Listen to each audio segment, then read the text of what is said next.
waxaa laga yaabaa inaad tahay qof jecel inuu qoro sheekooyin sidoo kalena yaqaan habka sheeko loo gudbiyo, ama inaad tahay qof jecel sawir qaadista sidaas darteedna isha kaamiradiisa dadka kula wadaaga qisooyin kala duwan.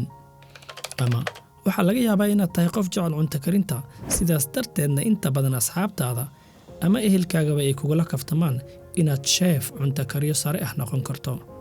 bal qiyaas haddii waxa aad jeceshahay samayntooda ay noqdaan xirfadaada oo qabashadooda aad lacag ka samayso. muuqaalkan waxaan ku falanqayn doonaa sida hiwaayaddu ay xirfad u noqon karto, isla markaasina haddii ay xirfad noqoto faa'iidooyinka ka dhalan kara iyo caqabadaha aad kala kulmi karto.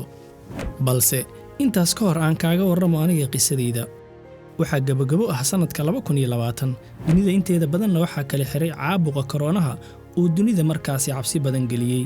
ardayda inta badan waxay cashirada ku qaataan qaab online ah, shaqaalaha kuwooda ee suurtagalka u tahayna waxay ku shaqeeyaan qaab home office ah. anigu xilligaas waxaan ahay arday. marka laga soo tago duruusta aan online-ka ka qaato, waxaa hobby ii ahaa inaan games ciyaaro. runtii waqti badan ayayna iga qaadan jireen. sidaas darteed ayaan mar uun go'aansaday inaan waqtiga aan gameska ku bixiyo aan geliyo wax faa'iido u leh naftayda. sidaas darteed ayaanan hiwaayadii game ciyaarista ahayd ku beddelay hiwaayad kale oo naftayda wax weyn u tartay. markan waxaa hiwaayad ii ah inaan sameeyo muuqaallo anigoo ay keliya iga tahay inaan ku raaxaysto fikrad ururiska, qorista habka muuqaalka aan u samayn doono, duubista codka iyo weliba jarjarista muuqaalka.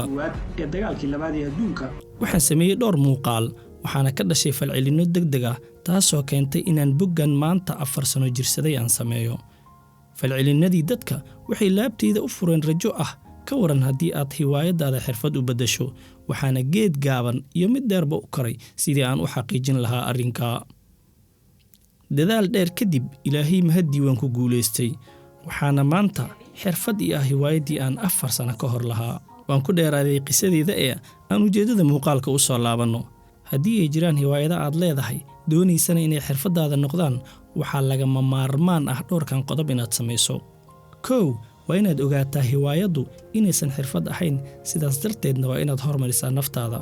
baro aasaaska hiwaayadda aad rabto inaad xirfad ahaan u beddelato, kana baro dadka ehelka u ah. tusaale, waxaad jeceshahay muuqaal samaynta, raadi dadka si fiican u yaqaano habka muuqaalada loo sameeyo. 2. naftaada u samay suuqgeyn. cidna ma ogaan doonto qofka aad tahay, waxa aad taqaano iyo waxa aad bulshada u tari karto. sidaas darteed fadhi ku yeela baraha kala duwan ee bulshada si bulshada ay u ogaato qof ahaan waxa aad taqaano ama waxa aad soo gudbin karto. 3. kasbo macaamiil. haddii ay bulshadu barato qofka aad tahay, way sahlan tahay in macaamiil badan kula soo xiriirto amaba aad adiga la xiriirto. casharka adag ee aan ka bartay dad la tacaamulkana wuxuu yahay noqo qof waxa uu qabanayo ay cad yihiin si ay kuugu caddaato waxa ay macaamiishaadu rabaan. markan waxaan eegaynaa faa'iidooyinka iyo caqabadaha ay leeyihiin in hiwaayaddu xirfad noqoto. waa kuwan qayb ka mid ah faa'iidooyinka ay leedahay inaad hiwaayadaada xirfad ahaan ugu shaqayso. 1. waxaad hubi ahaan u samayn jirtay ayaa lacag lagugu siinayaa.